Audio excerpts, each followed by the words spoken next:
Eu quero convidar você para abrir a sua Bíblia agora e nós vamos ler a história de uma mulher e a história dessa mulher está em Mateus capítulo 15, a partir do verso de número 21.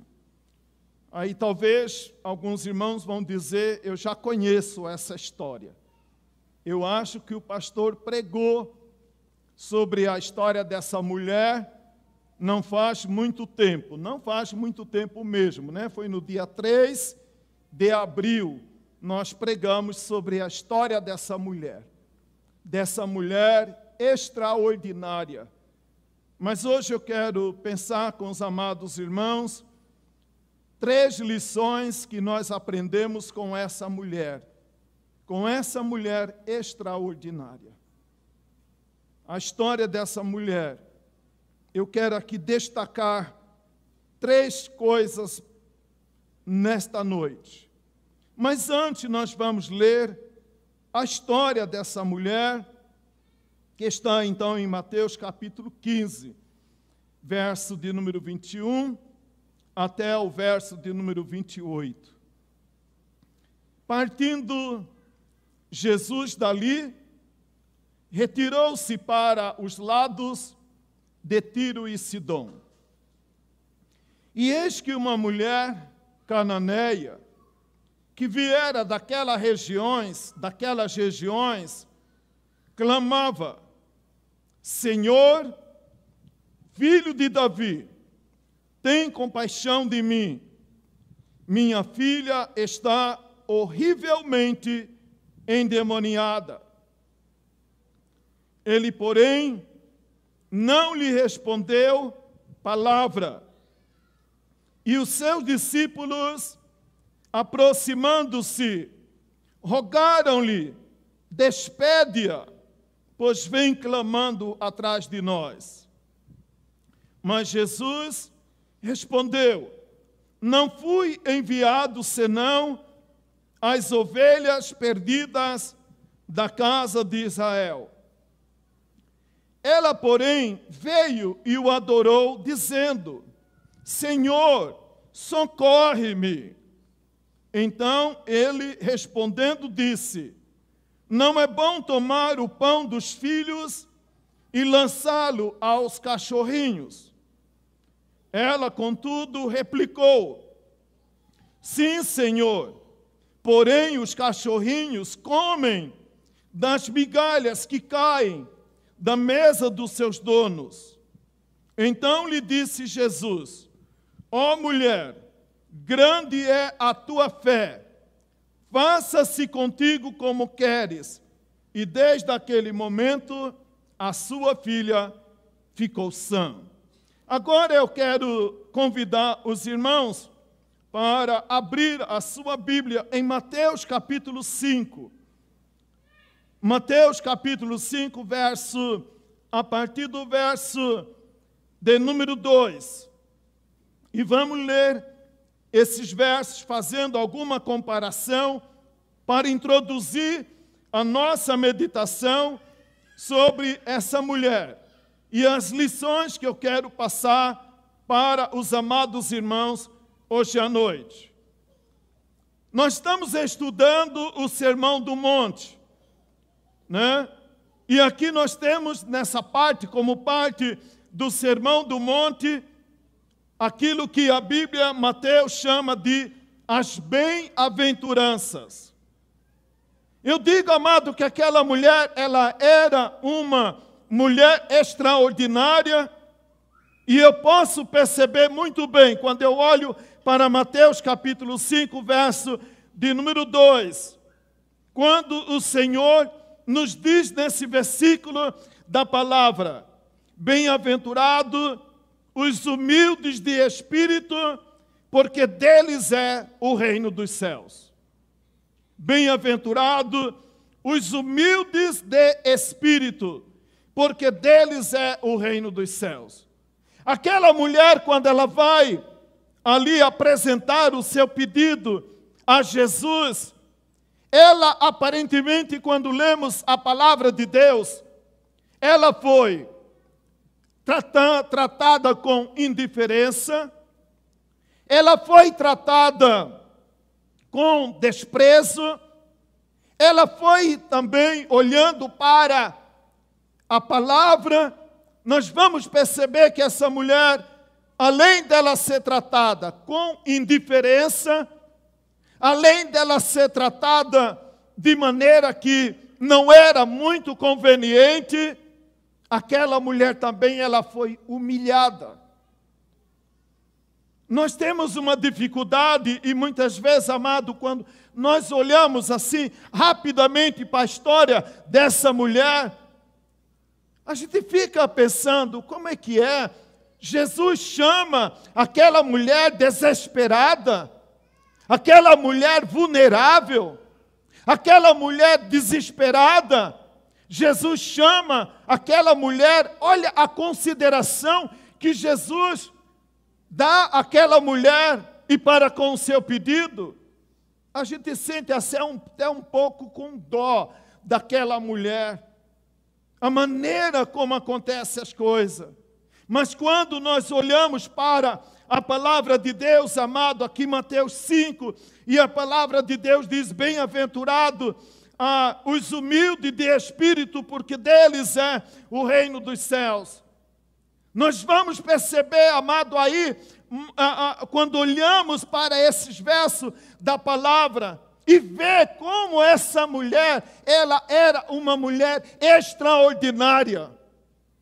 Como é que o entendimento daquela mulher era profundo. O entendimento daquela mulher não era raso. O entendimento daquela mulher é algo assim maravilhoso. Quando nós olhamos para a vida daquela mulher, não sabemos qual é o nome daquela mulher, não sabemos por causa da sua origem, não há nenhuma ligação histórica, que o seu povo não era um povo que adorava ao Senhor. Não sei como aquela mulher conheceu ao Senhor, porque ela pertencia a uma nação que diz a própria palavra cananeia, e os cananeus eram sempre vistos pela própria palavra de Deus como um povo mau, incrédulo, avesso às coisas de Deus. Mas no meio daquele ambiente o Senhor encontra esta mulher. Esta mulher era como uma joia rara, um ouro precioso. Quando nós olhamos para a história daquela mulher, e quando a palavra do Senhor afirma, bem-aventurado os humildes de espírito, porque deles é o reino dos céus, eu posso ver na figura daquela mulher a pura expressão dessa humildade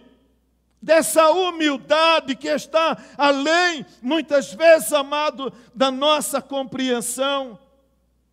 Quando nós continuamos olhando para a palavra do Senhor, e a palavra do Senhor diz, bem-aventurado os que choram, porque serão consolados. Aquela mulher, por ela revelar a sua humildade, ela era digna do reino de Deus, porque ela era conhecedora, tinha uma intimidade com o Senhor. A fé daquela mulher não era uma fé rasa, não era uma fé superficial, era uma fé profunda. Porque se fosse talvez eu ou você, meu amado, talvez no início daquela conversa, nós já desistiríamos de conversar com Jesus. Nós talvez desistiríamos de seguir a Jesus. Da maneira como aquela mulher foi tratada, ela diz a palavra do Senhor que ela chega em desespero, em pranto, ou pedindo a atenção, a graça, a misericórdia do Senhor em favor da sua filha. E ela fala da sua dor, ela fala, ela chora diante do Senhor, apresentando o seu pedido. Mas o Senhor diz a palavra que não respondeu a ela palavra. E aquela mulher, ela continua insistindo. O que fez aquela mulher insistir?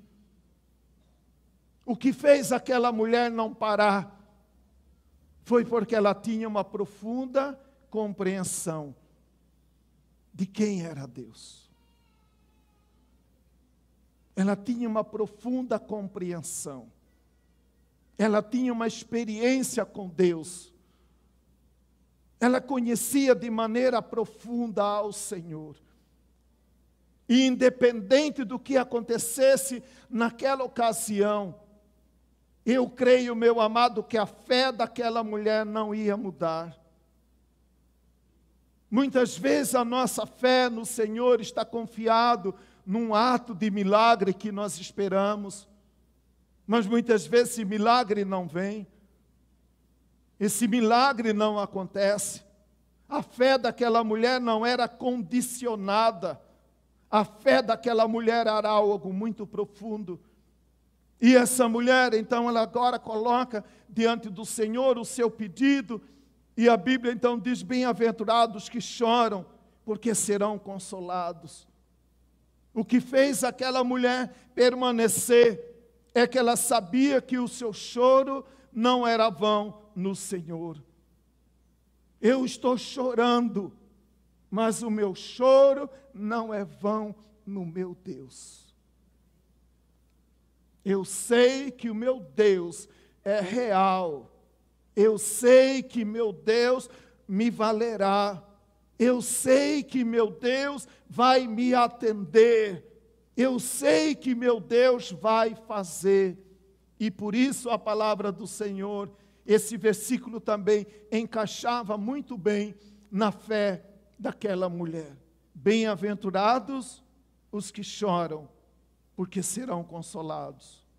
Ela vem chorando, suplicando pela sua filha, e ela volta para casa consolada. Você vai perceber.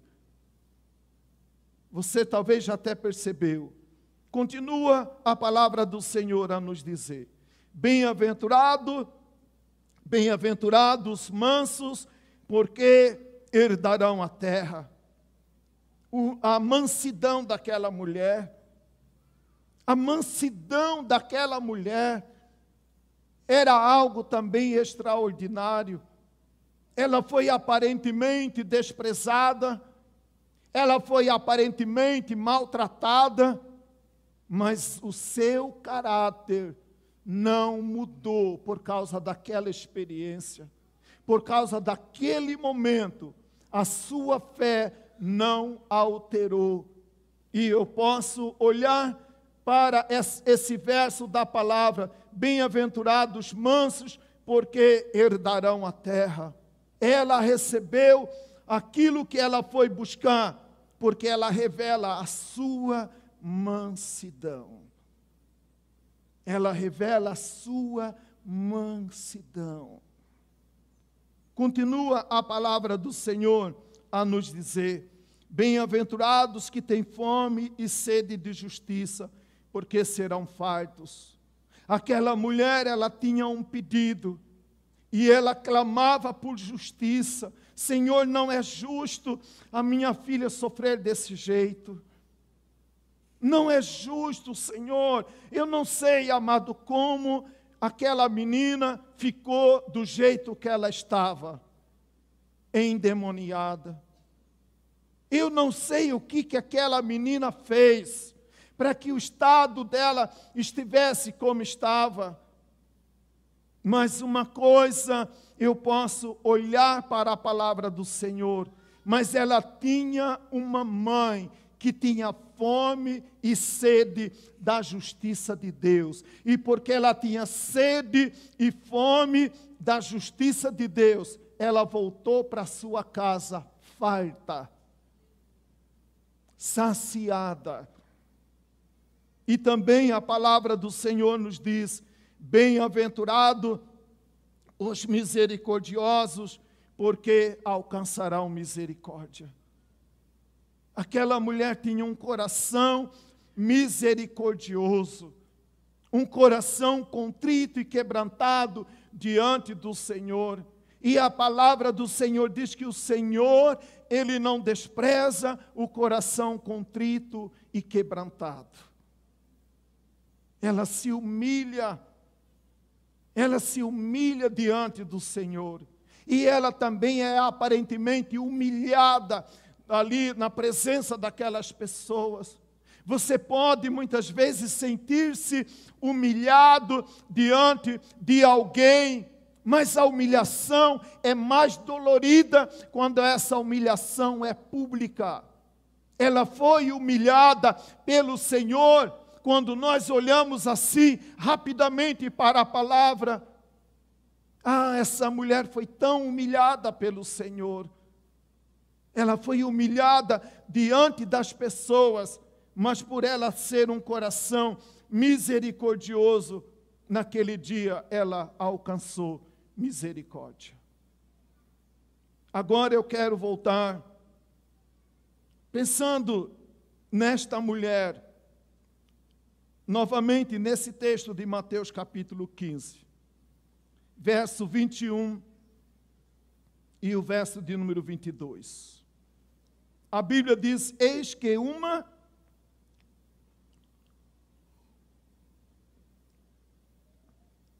uma, o quê? Mulher. A primeira coisa, quando eu falei para os irmãos, homens da nossa igreja, e você que está nos acompanhando na sua casa, quando eu olho para esse versículo, me vem à memória uma pergunta. Eis que uma mulher. Algumas perguntas nos vêm à memória. Primeira pergunta: onde está o pai daquela criança? Veja que é a mãe que vai buscar socorro pela sua filha. Umas outras perguntas. Seria aquela mulher uma senhora que talvez teve uma experiência sexual e ela não tinha marido? Seria aquela mulher que talvez casou e depois o casamento não deu certo e agora ela estava separada do seu marido? Seria aquela mulher viúva? Seria aquela menina uma filha sem pai? Órfã? Onde estava o pai daquela criança? Quando nós falamos desse trabalho com os homens, o desejo nosso como igreja é ajudar a mim e a você, para que nós sejamos homens segundo o coração de Deus. Onde estava o pai daquela criança? A Bíblia não faz menção ao pai da menina. Fala da mãe, fala da filha e fala de Jesus. Mas não fala do pai. Onde estava o pai daquela criança? Nós temos certeza, meus amados irmãos, que uma das coisas que tem gerado vários transtornos na vida de muitos filhos é a ausência do pai na vida dela. Seja menino ou seja menina, a ausência do pai na vida dessa criança. Onde estava o pai dessa criança? A mãe estava desesperada.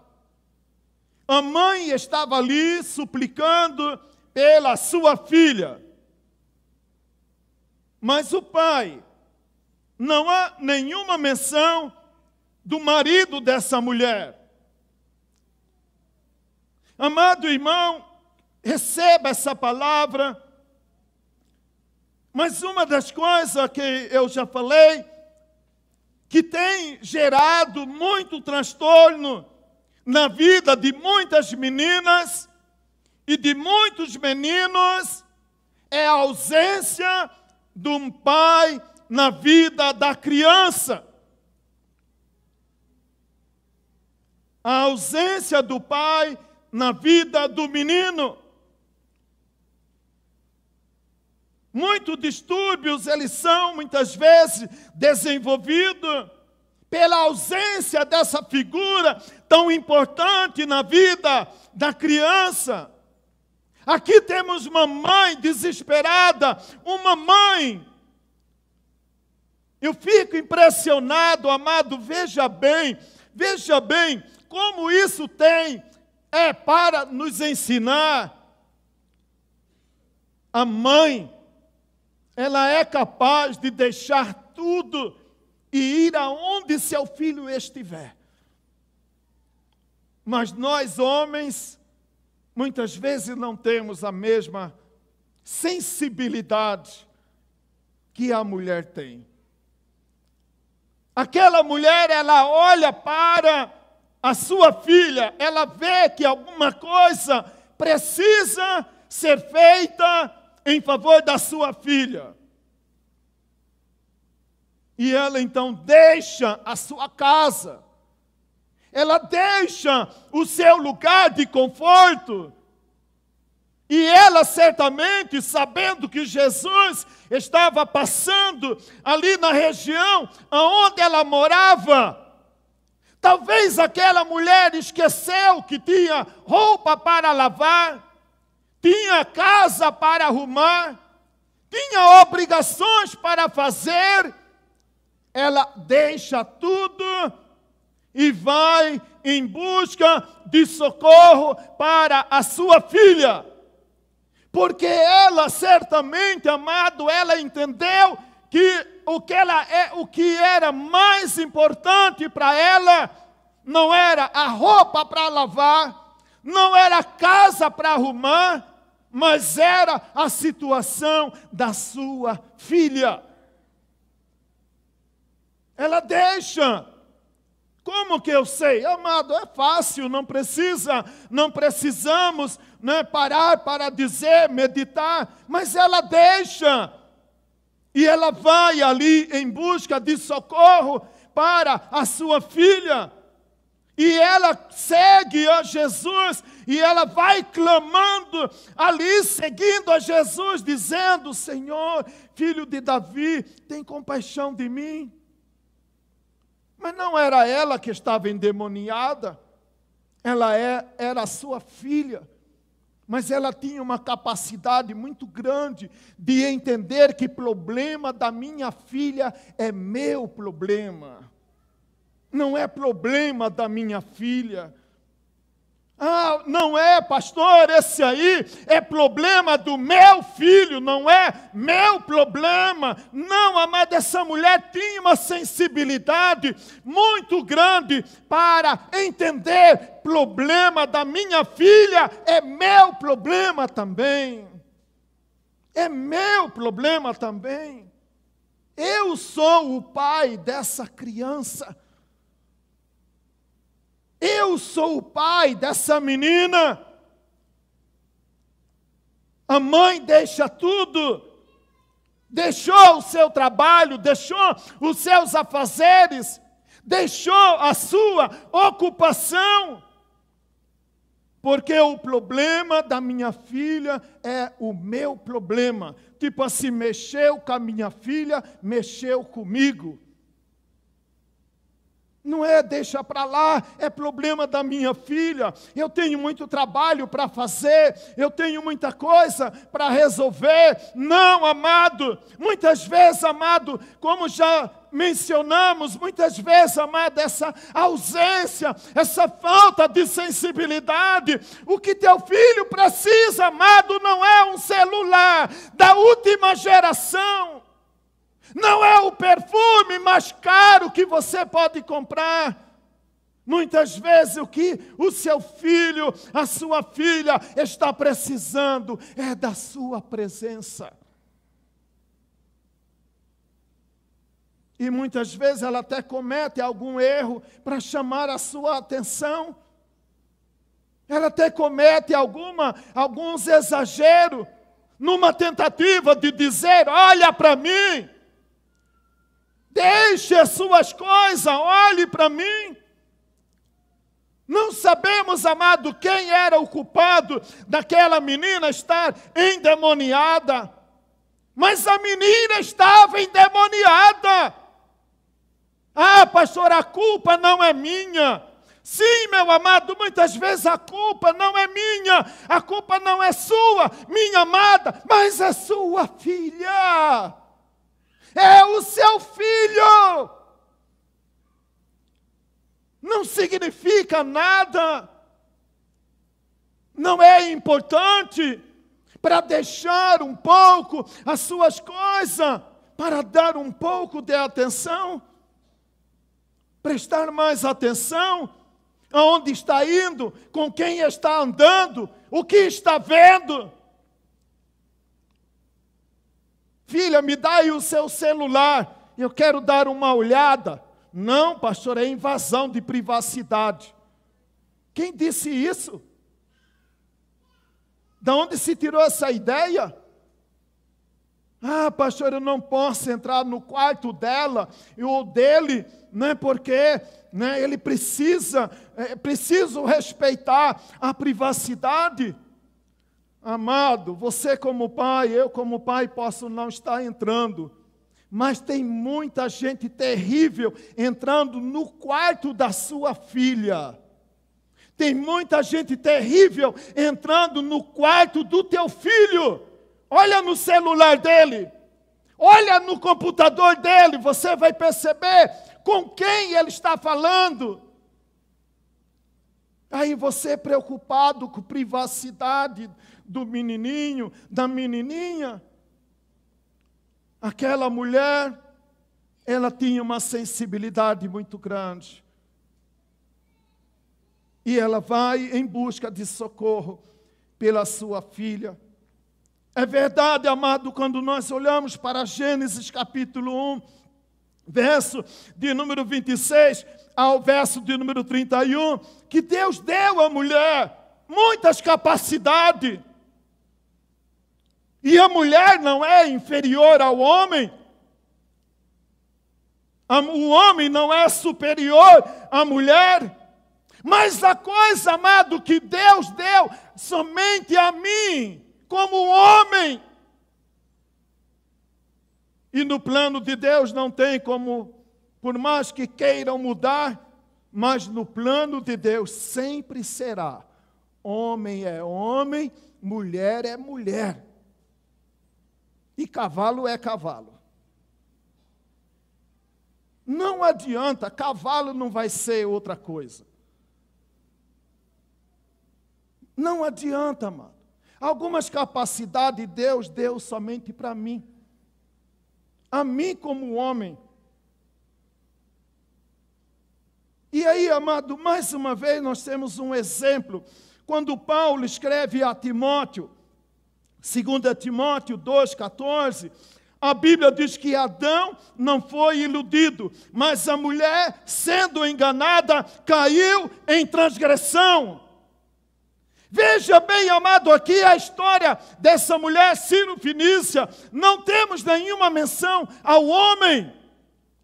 Lá em Gênesis capítulo 1, quando fala de Adão e Eva, agora Paulo escrevendo a Timóteo fala que Adão não foi iludido, mas a mulher sendo enganada caiu em transgressão. Onde estava Adão? Quando aquele bate-papo começou a ser desenvolvido entre Satanás e Eva, onde estava Adão? Adão estava junto com Eva? Algumas pessoas dizem que sim, mas outros dizem que não, Adão não estava junto com Eva. Sim, aqui nessa hora, não estava talvez junto com Eva. Mas nós temos certeza, meus amados irmãos, que o pecado de Eva não aconteceu no primeiro encontro com o diabo. E como Adão não percebeu isso? Como Adão não viu isso? Como que Adão não percebeu isso? Muitas vezes, amados irmãos, basta um olhar, a gente sabe ler a mensagem que o cônjuge quer transmitir para a gente. Ou muitas vezes nem precisa ser cônjuge. Muitas vezes um amigo mais íntimo nosso, chega amanhã bem cedo no trabalho, só pela cara dele você já vai dizer, o que aconteceu com você esse final de semana? Aí a pessoa vai dizer, uai, eu não falei nada, nem precisa falar, só olhar para a sua cara. Quem tem um pouco de sensibilidade, não precisa, a gente percebe que algo não está normal, que algo não está legal. E muitas vezes, amado, esse pai, que aqui não temos a presença dele na história da mulher, também nós vemos a mesma coisa lá com Adão, falhando no seu papel como marido. Onde estava Adão? Até que ali a queda aconteceu, onde estava Adão? E para seguirmos adiante, onde estava o pai daquela criança? Indiferente, insensível, morto, não sabemos. Mas é uma pergunta. Anota aí, para quando você chegar lá no céu, encontrar a mulher Ciro Fenícia, falar, dona Ciro Fenícia, não sei qual era o nome da dona Ciro Fenícia, né? Mas anota aí, você vai conversar com ela e perguntar, quando você foi pedir ajuda para Jesus, você era viúva? Onde estava o seu marido? Né? Anota aí para você conversar com ela quando chegar lá no céu. Onde estava o pai daquela criança? A segunda coisa que eu quero pensar com você nessa noite, a Bíblia diz no verso de número 23, que quando aquela mulher pedia em favor da sua filha, a Bíblia diz que o Senhor não lhe respondeu palavra. Com isso, eu quero fazer a você e convidar você para pensarmos alguns instantes. Como é que Deus fala? Deus fala só quando Ele abre a boca? Muitas vezes você sai de casa e diz, eu vou na igreja para receber uma palavra. Oh, meu amado, muitas vezes você vai sair daqui frustrado. Como é que Deus fala? É bom vir à igreja para receber uma palavra do Senhor para a minha vida. Mas nós precisamos entender como é que Deus fala. Muitas vezes, eu olho para essa figurinha preciosa que Deus me deu, amado, pelo olhar dela, eu já sei o que ela quer. Pelo olhar dela, eu já sei, ela vai me repreender. Ou pelo olhar dela, ela vai levantar o dedinho. Pelo olhar. Aqui, amado, eu vejo mais uma coisa extraordinária na vida daquela mulher, que ela compreendia que o Senhor não fala só quando abre a boca. Eu creio que aquela mulher, ela conhecia o Salmo de número 19. Os céus proclamam a glória de Deus. O firmamento anuncia as obras das suas mãos. Um dia discursa para outro dia, uma noite revela conhecimento a outra noite, não há fala e nem linguagem. E dele se ouve, e dele não se ouve nenhum som. No entanto, por toda a terra se faz ouvir a sua voz. Eu creio, amado irmão, que aquela mulher, ela compreendia que muitas vezes Deus não vai falar nada. Mas por Ele não falar nada, não significa que Ele não se comunica comigo. Porque é impossível quando eu olho para o céu e não ver a mão de Deus. É impossível olhar, amado, para coisas aparentemente comuns na nossa vida e não ver, não sentir, não perceber Deus agindo, Deus revelando, Deus mostrando a sua graça, a sua misericórdia para conosco. A fé daquela mulher, o entendimento daquela mulher, não dependia só de fala. Aquela mulher, ela tinha uma sensibilidade muito grande para perceber as inúmeras formas como Deus comunica comigo e com você. Comunica conosco.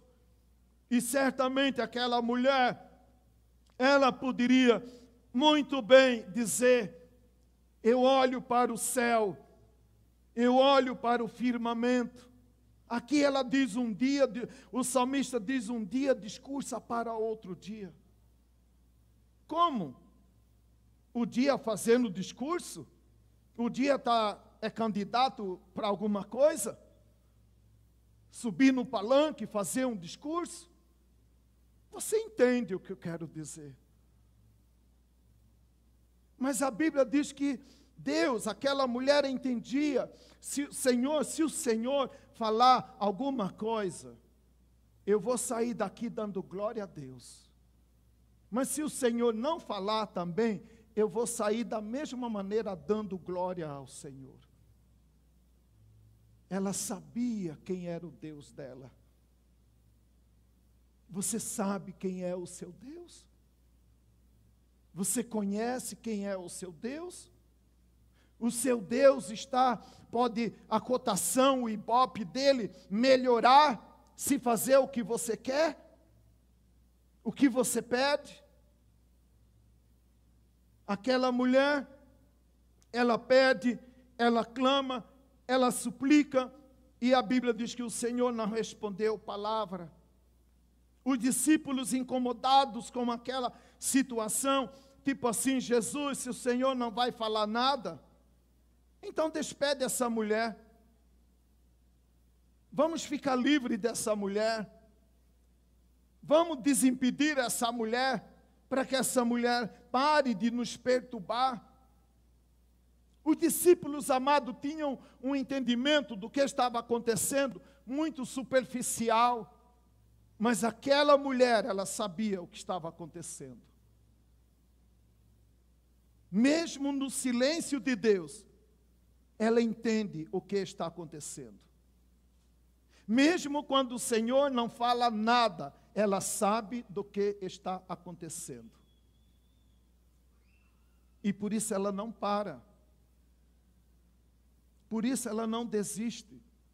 Por isso ela não fica no meio do caminho, como muitas vezes nós ficamos. E a Bíblia, quando eu olho, por exemplo, também para o Salmo de número 139, e a palavra do Senhor, lá no Salmo de número 139, a Bíblia diz: Senhor, Tu me sondas e me conheces, quando me levanto, e de longe penetra os meus pensamentos. Certamente, amada, aquela mulher, ela sabia Antes mesmo dela estar ali apresentando o seu pedido ao Senhor, aquela mulher, ela tinha um conhecimento profundo de quem era Deus. E eu olho para o Salmo de número 139, esquadrinha o meu andar e o meu deitar, e conhece todos os meus caminhos, ainda que a palavra me não chegou à língua, e tu, Senhor, já conhece a todas. Tu me cercas por trás e por diante, e sobre mim põe a tua mão. Tal conhecimento é maravilhoso, demais para mim, e sobre modo elevado não o consigo atingir. Certamente aquela mulher conhecia o Salmo de número 139. Portanto, se o Senhor tem alguma coisa para falar, eu agradeço. Mas se o Senhor não tem nada para me falar, eu saio daqui também dando glória a Deus. A minha fé não vai mudar. A minha insistência não vou parar, porque eu sei que o Senhor, no tempo certo, ouvirá a minha oração e atenderá a minha súplica.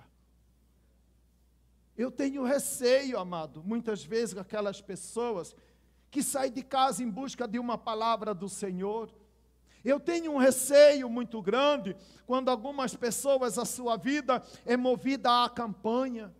Porque quando ela muitas vezes faz uma campanha, não que o fazer campanha seja errado, há momentos que devemos fazê-la sim, mas fazê-la com entendimento, porque muitas vezes, amado, a gente se coloca Deus numa situação de que eu fiz a campanha de jejum e oração, e agora é dever de Deus fazer. Mas se Ele não fazer, você vai ter outra campanha para ir? Não, eu fiz uma, deu errado então. Não vou mais fazer campanha. Eu jejuei, né? Fiquei até mais magrinho. Glória a Deus, porque você ficou mais magrinho, né? Então, mas é isso aí, amado. Como é que Deus fala? Muitas vezes Deus está falando conosco de muitas maneiras. E você está esperando Deus falar. Talvez Deus já tenha falado tanto, mas é você que não compreendeu. É eu que não entendi ainda. A outra coisa que eu aprendo com aquela mulher, quando eu olho para o verso de número 24, a Bíblia diz que o Senhor, então, olhando para aquela mulher, Ele diz para aquela mulher, eu não fui enviado. E ao mesmo tempo que Ele diz, eu não fui enviado, Ele também diz, eu fui enviado. Aquela mulher, ela está declarando, Senhor, eu reconheço a minha posição. Eu reconheço, né, o meu lugar. Eu sei, Senhor, que a prioridade tua não é a minha vida. A prioridade tua não é a necessidade da minha filha. Eu sei. Eu sei que eu não mereço. Eu sei. Eu conheço o meu lugar. Quando muitas vezes você quer falar para alguém, né? Se coloque no seu lugar. Para uma pessoa mais ou menos assim, né? Você sabe quando usa essa palavra? Mas aquela mulher, ela conhecia o seu lugar. Quando eu conheço o meu lugar no plano de Deus, eu aprendo a descansar nele. Aquela mulher, ela sabia. Ela estava ali e ela ouve essa palavra, olha, mulher, eu não fui enviado. Eu sei que o Senhor não foi enviado para satisfazer a minha necessidade. Eu não sou egoísta, eu compreendo.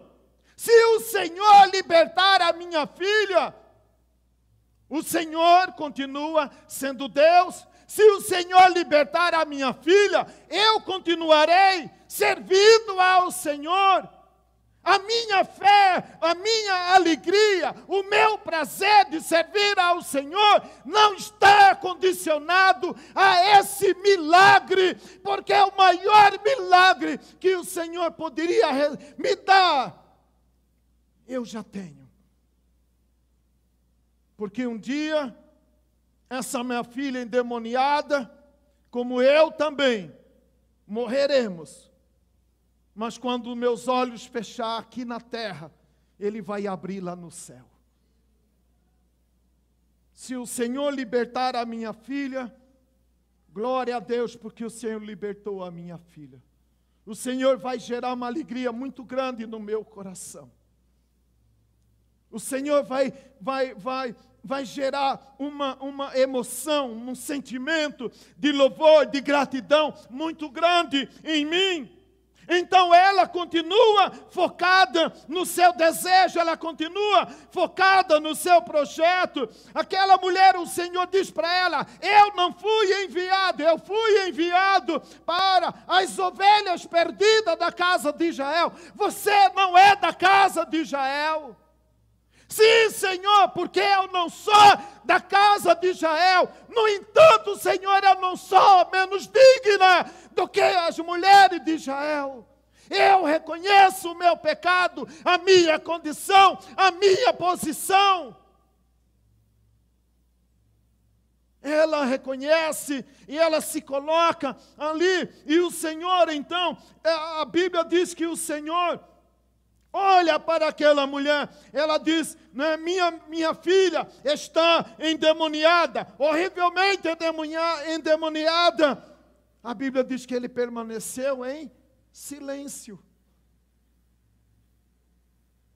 Você já percebeu como é que nós temos uma dificuldade hoje? Entenda com carinho também essa observação.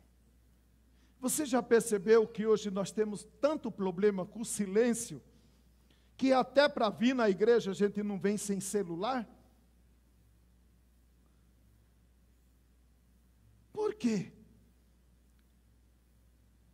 Porque a gente tem um pavor com o silêncio.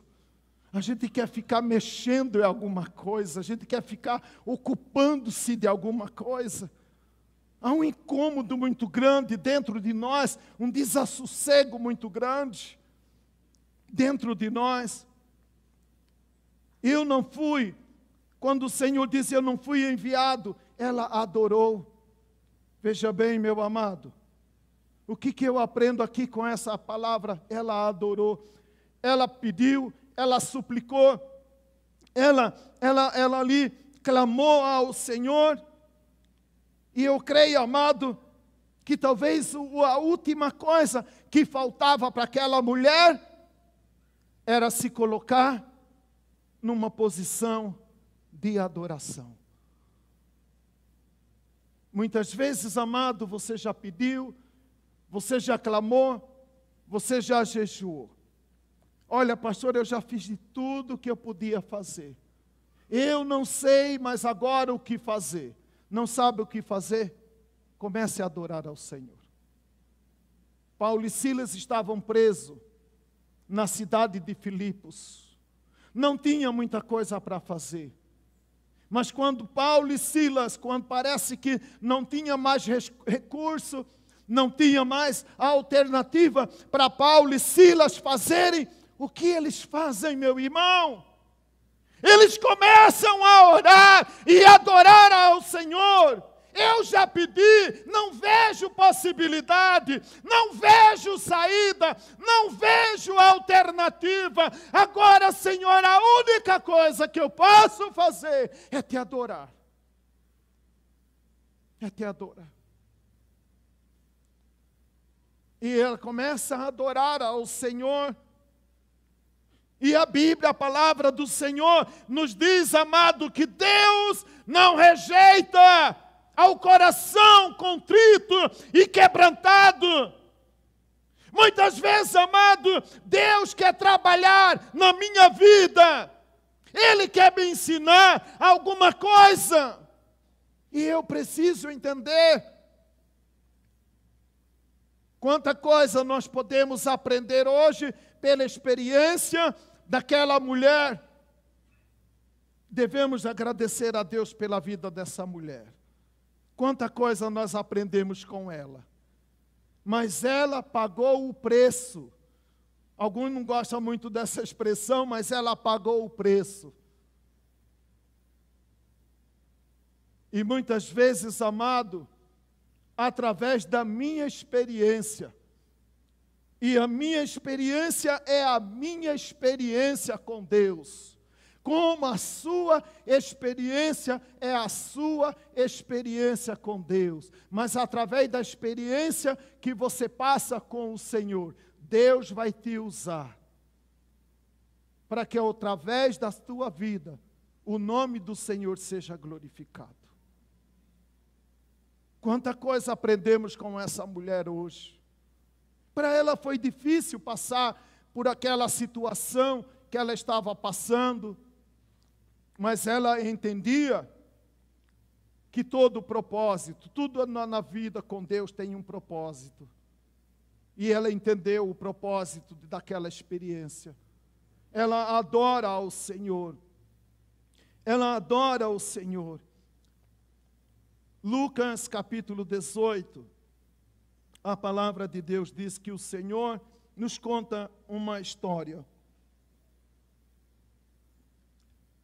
E a história que está em Lucas capítulo 18, diz que em uma cidade havia um juiz mau, que não temia ao Senhor, que não tinha temor de Deus, e nem respeitava as pessoas. Mas aquele homem mau, que não tinha temor a Deus, de repente começou a bater a porta da casa dele, imagino eu, e uma mulher viúva vinha e perturbava a vida daquele homem. Passa dia, entra dia, quem sabe passa semana,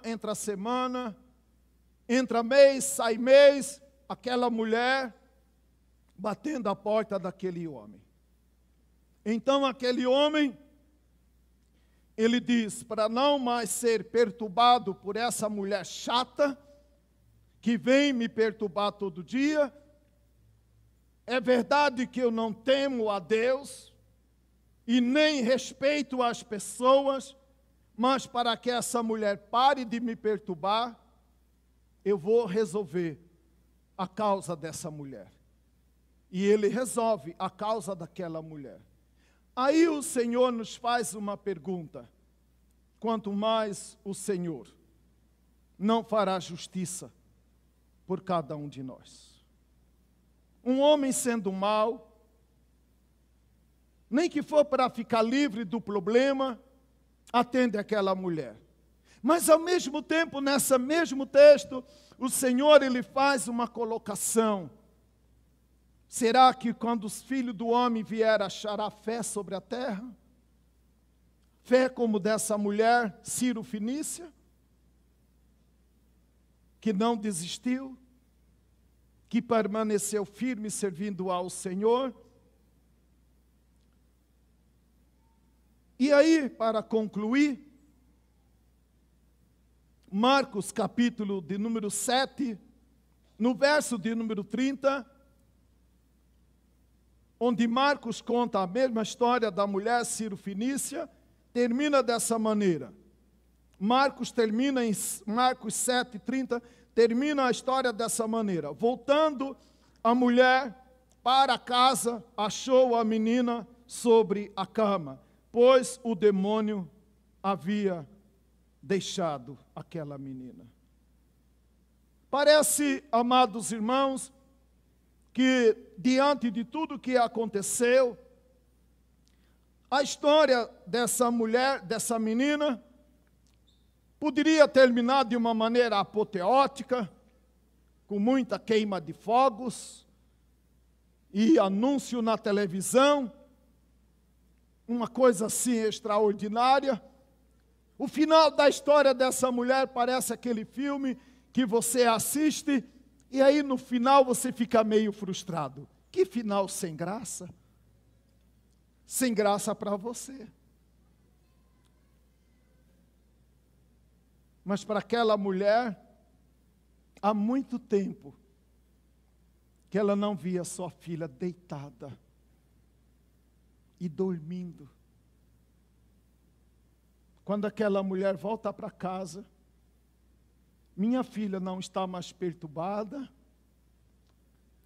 minha filha não está mais me dando trabalho, e ela vê a sua filha deitada sobre a cama. Quando eu voltei da cirurgia, eu brinquei com os irmãos, né? Falando assim, irmãos, quando eu fui para Cuiabá, este olho estava melhor do que este. Agora este está melhor do que este.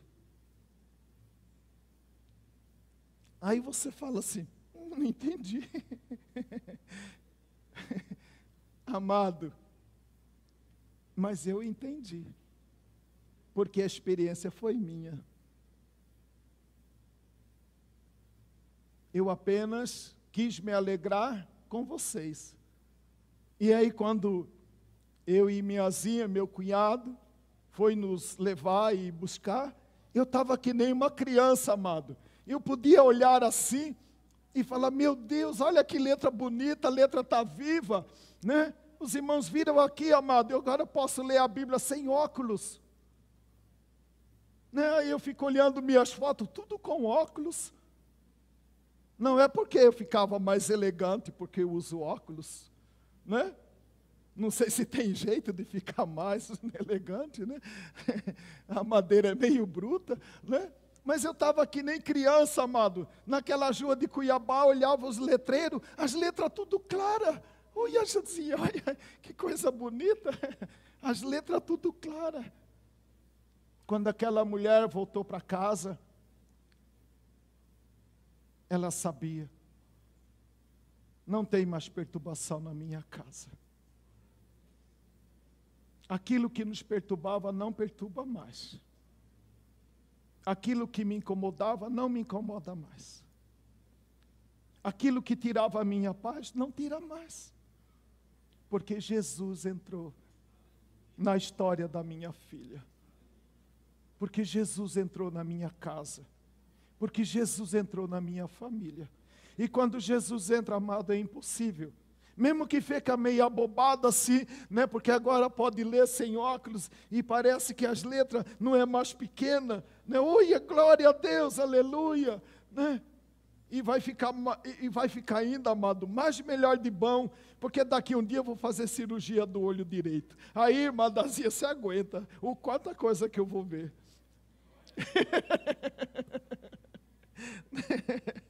Ai, Jesus. Vamos ficar em pé e vamos agradecer ao Senhor.